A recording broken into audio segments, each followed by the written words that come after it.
بسم الله الرحمن الرحيم. الحمد لله رب العالمين، والصلاة والسلام على سيد الأنبياء والمرسلين محمد وعلى آله وأصحابه أجمعين. الحديث الرابع من الباب الأول، باب ما جاء في خلق النبي صلى الله عليه وسلم.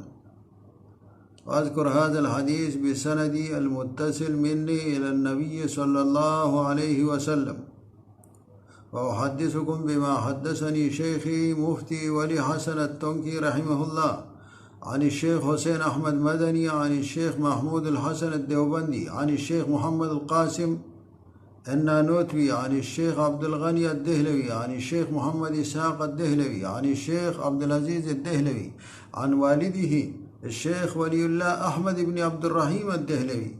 وقال الشيخ ولي الله: أخبرنا به الشيخ أبو الطاهر المدني عن أبيه الشيخ إبراهيم الكردي، عن الشيخ المزاحي، عن الشهاب أحمد السبكي، عن الشيخ النجم الغيتي، عن الزين زكريا، عن العز عبد الرحيم، عن الشيخ عمر المراغي، عن الفخر بن البخاري، عن عمر بن التبرزد البغدادي قال: أخبرنا الشيخ أبو الفتح عبد الملك بن أبي القاسم عبد الله بن أبي سهل الهروي الكروخي في العاشر الأول من ذي الحجة سنة 47 و500 بمكة شرفها الله وأنا أسمع. قال الكروخي رحمه الله يقول: والكروخي هو يروي عن ثلاثة من شيوخه. فقال: أخبرنا القاضي الشيخ الأول قاضي أبو الزاهد قال: أخبرنا القاضي أبو الزاهد أبو عامر محمود بن القاسم محمود بن قاسم بن محمد الأزدي رحمه الله قراءة عليه وأنا أسمع في ربيع الأول من سنة 82 و400. قال الكروخي: وأخبرنا الشيخ أبو نصر.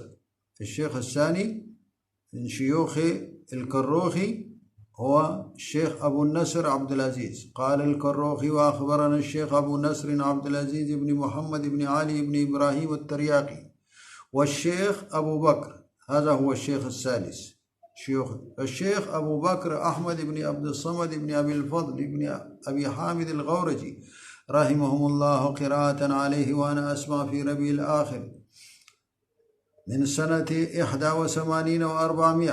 قالوا كل هؤلاء الثلاثة من شيوخ الكروخي قالوا: أخبرنا أبو محمد عبد الجبار بن محمد بن عبد الله بن أبي الجراح المروزي المرزباني قراءة عليه. قال: أخبرنا أبو العباس محمد بن أحمد بن محبوب بن فضيل المحبوبي المروزي، فأقر به الشيخ الثقة الأمين. أخبرنا أبو عيسى الإمام الترمذي رحمه الله. أخبرنا أبو عيسى محمد بن عيسى بن ثورة بن موسى الترمذي الحافظ قال الإمام الترمذي: حدثنا محمود بن غيلان قال حدثنا وكيع قال حدثنا سفيان عن أبي إسحاق عن البراء بن عازب قال: ما رأيت من ذي لمة في حلة حمراء أحسن من رسول الله صلى الله عليه وسلم، له شعر يضرب منكبيه بعيد ما بين المنكبين، لم يكن بالقصير ولا بالطويل. فهذا الحديث كذلك يرويه براء بن عازب رضي الله عنه، ويصف خلق النبي صلى الله يصف النبي صلى الله عليه وسلم ويقول: ما رأيت من ذي لمة في حلة حمراء أحسن من رسول الله صلى الله عليه وسلم، له شعر يضرب منكبيه. الضرب كناية عن الوصول، يعني يصل إلى المنكبين الشعر. والاختلاف في الروايات من أن شعر النبي صلى الله عليه وسلم كان لمة أو جمة، أو في اختلاف في مقدار شعر النبي صلى الله عليه وسلم. ففي هذا الحديث: ما رأيت من ذي لمة، وفي الحديث السابق مضى جمة النبي صلى الله عليه وسلم، وهنا يضرب منكبيه، وفي الحديث السابق كان فيه إلى شحمة أذنيه. وفي رواية كان شعره بين أذنيه وعاتقه، وفي رواية إلى أنصاف أذنيه، وفي رواية فوق الجمة ودون الوفرة.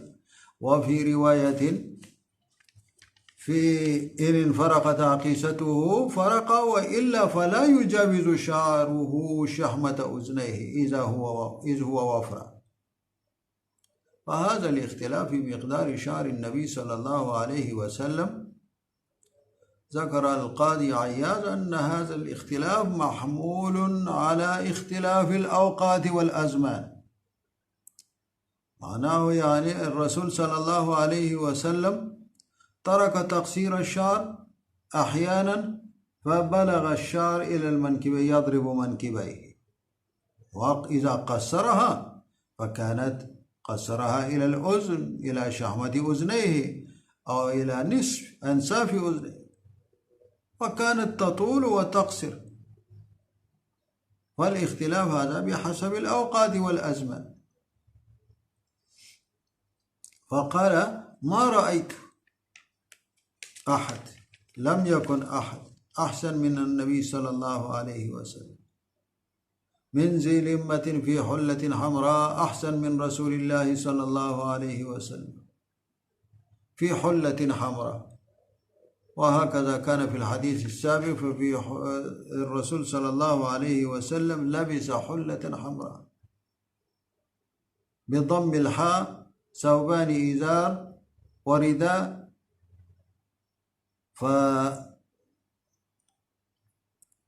فالروايات اختلفت في لبس الأحمر، الثوب الأحمر للرجال، وهذا الحديث هو يدل على الجواز، وهناك أحاديث التي تدل على المنع. ومن أحاديث المنع ما رواه النسائي رحمه الله بإسناد صحيح عن ابن عباس رضي الله عنهما أن النبي صلى الله عليه وسلم قال نهيت عن الثوب الأحمر وخاتم الذهب وأن أقرأ وأنا راكع. الجمع بين هذه الروايات للعلماء فيه أقوال، ذكروا أقوال في التوفيق والتطبيق بين هذه الروايات التي اختلفت وردت في لبس الثوب الأحمر. ذكر الحافظ ابن حجر من هذه الأقوال 7 أو 8 أقوال، وكذلك العيني رحمه الله في عمدة القاري والعلماء. فالراجح فيه وكذلك ما حققه ابن حجر رحمه الله وهو الجواز عند الشافعية. صرح به الإمام النووي رحمه الله أيضا أن الثوب الأحمر يجوز للرجال. وأما أحاديث المنع فمحمولة عندهم على من يلبسه الأحمر القاني، يلبسه للزينة أو للشهرة أو ما يكون فيه التشبه بالكفار أو التشبه بالنساء. أما عند الحنفية فالأحمر القاني مكروه عندهم كراهة تنزيه، مكروه تنزيها عملا بأحاديث المنع فكرهوا. وهذا الذي ثبت عن النبي صلى الله عليه وسلم، فأول هذا الحديث وحملوه على ثياب ذات خطوط الأحمر القاني. أما حديث المنع فحملوه على الأحمر القاني المحض لا يختلف به لون آخر، الأحمر الخالص. والأحمر